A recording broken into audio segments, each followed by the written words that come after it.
And now, it's time for another Dice Tower review with Tom Vasel.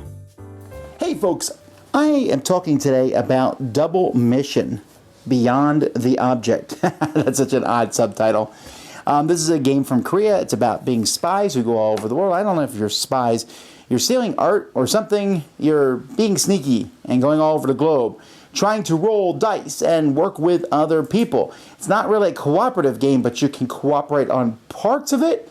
Semi-cooperative? What does that mean? Let's take a look.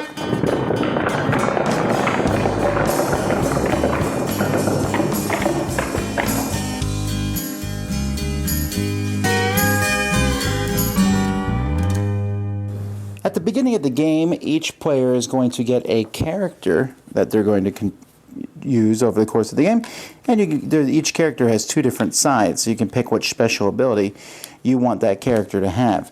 You're going to place some random items all over the world here. You'll notice the world has different cities that are connected. The world also wraps, so if I leave Las Vegas over here, I can get to Japan because, well, that's just how it works. Each player is going to get some mission cards at the beginning of the game. These cards are, you're going to pick one of them, and that can get you extra points at the end of the game based on what it says. You also will start with your spy in one of the cities, and then each player is going to get 2 dice of their colors. Now these dice have a check mark on 5 of the 6 sides and a failure on the 6th side. So essentially they're 6-sided dice, with the 6 being an X. Now on your turn you have actions that you can take. So each player is going to take actions, and you can do the same action more than once. An action can be moving. When you move, you can move 1 or 2 spaces, or if you happen to be in a city that has either a seaport or an airport, you can move to another spot with a seaport or an airport for one of your actions. For an action, you can take some money. So you want some money, you take 2 million as an action. Now you're going to want money because as a free action on your turn, you can buy an extra die for 3 million. You also, as an action, can draw cards from the special cards deck, and each of these cards will do different things, and they have costs in them, so you'll need money for that. Finally, and this is the main thing you're going to want to attempt to, this is the whole point of the game, is you can try to do an operation. So when you're going to do an operation, it's going to have to be the city that you're in. So let's say the yellow player here decides to do an operation on Santorini Island in Cyclades, Greece. So he has 2 dice, so this needs 2 dice to be rolled. It needs 2 successes. He can roll both dice, and if they're both successes, then it was a success. Hooray. Now, if you need more dice, the chance of you rolling a failure, because one failure messes you up, it gets worse. So here I am, I might need 4 dice, so I roll all 4 dice. And again, I rolled a success, but the possibility of rolling a failure gets higher.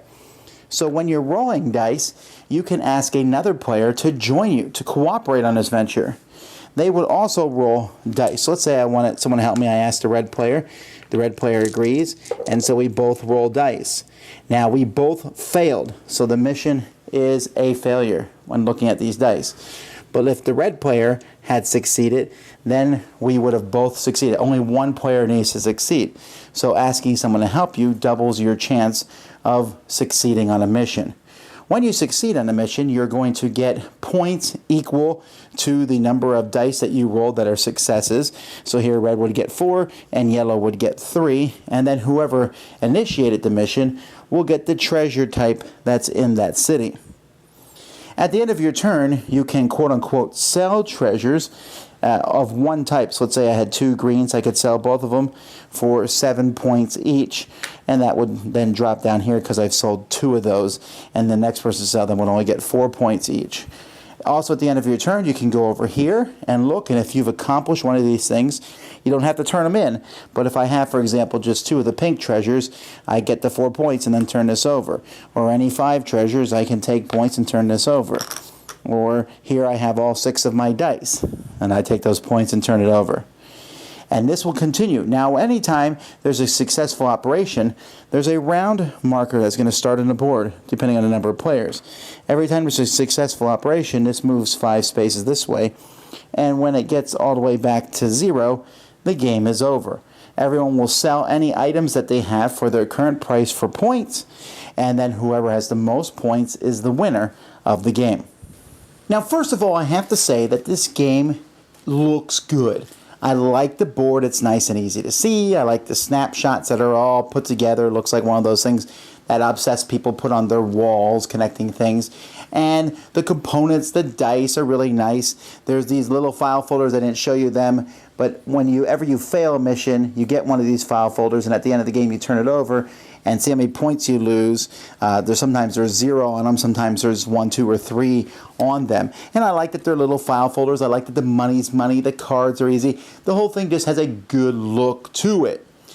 I like the feel of the game. I like the idea of rolling dice. There's obviously some major luck there, and asking someone to help you can diminish that luck, but you're also helping that person out. So you will invariably ask the person in last place. So this game has some kind of catch-up mechanism coming along. You can't always ask the person who's in last place because they may not have the dice you need, though.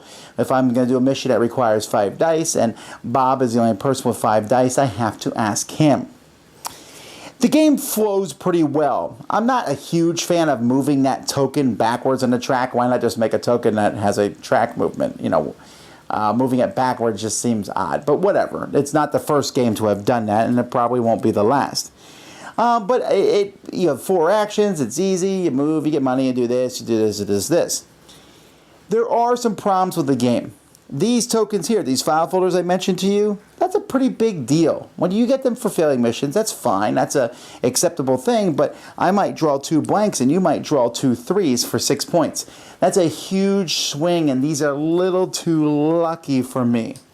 The cards themselves that you can play on other players, those cards can be just outright powerful. You might steal something from another player. I mean, most of them aren't at other players. Most of them have different things you do in the game. You can take goods that someone else already sold and things like that. They might let you roll 1 less die when you're on a thing, but they're very useful, so you want to get those. And in essence, the whole game just comes down to a much lighter game than it looks. And it really doesn't have anything to do with spying. You're just...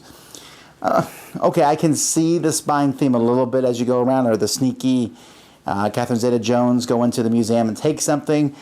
I see that a little bit, but essentially it comes down to rolling dice and hoping that you roll the number you need. Collecting sets, trying to complete your mission.